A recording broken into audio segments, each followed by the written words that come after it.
buhay, lahat gagawin mo, ganyan lagi ikaw sa... Hello guys, nakauwi na ako sa bahay. So ngayon asikaso kay nanay. Ayan. Ako naman ay nagpapalit na ngayon ng kanyang diaper.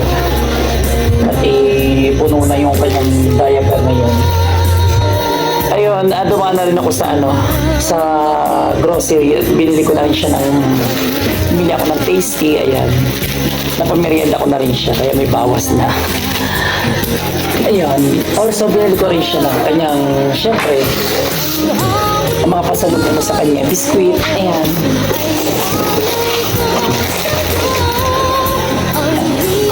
Lalagyan ko pa siya si nanay.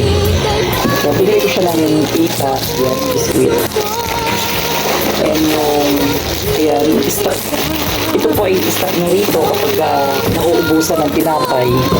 May stock dito sa bahay. So, ayan, binili ko rin siya.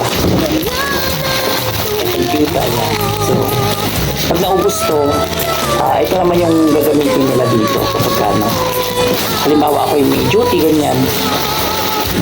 And bumili na rin ako ng asukal. So, kailangan ng asukal para sa kape. Tapos, yung patatas. Kasi kapag tayo magugulay.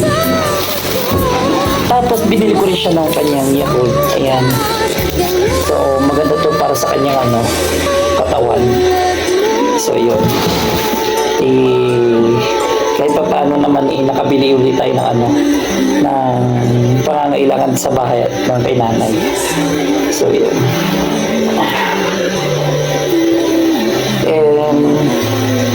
Yun, maaga nga rin ako gumising guys. Dahil ang duty ko ngayon tayo pang umaga. So, kailangan before 10 a.m. nandun na ako sa work. So, yun. Okay naman and napakabait din naman nung pinuntahan naming event kanina. So yun, askas. Napainom ko na rin si nanay ng kanyang gatas. So ito pa kami natitira. Yun. So yun yung may papahinga siya. At minsan guys, ganyan sila. Minsan full energy, tapos minsan naman pagka ganyan kagigising lang nila, parang pa sila, parang loading, kumbaga nag pa ng lakas, nag-iipon pa ng lakas. So yun, pagka full charge na, kapag nakatulog siya na nakatulog, pagising naman niya, ayan, energetic na uli siya. So ganun. At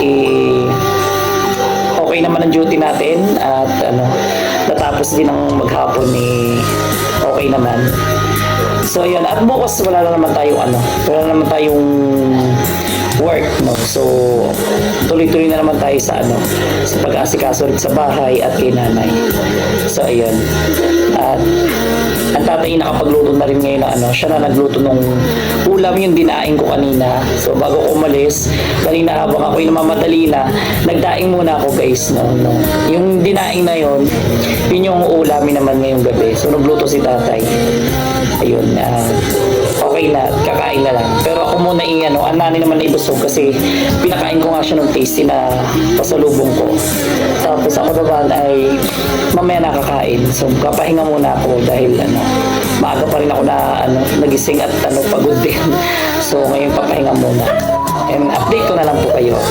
So maya ipapasok na rin po kami sa loob. Yun, gano'n naman.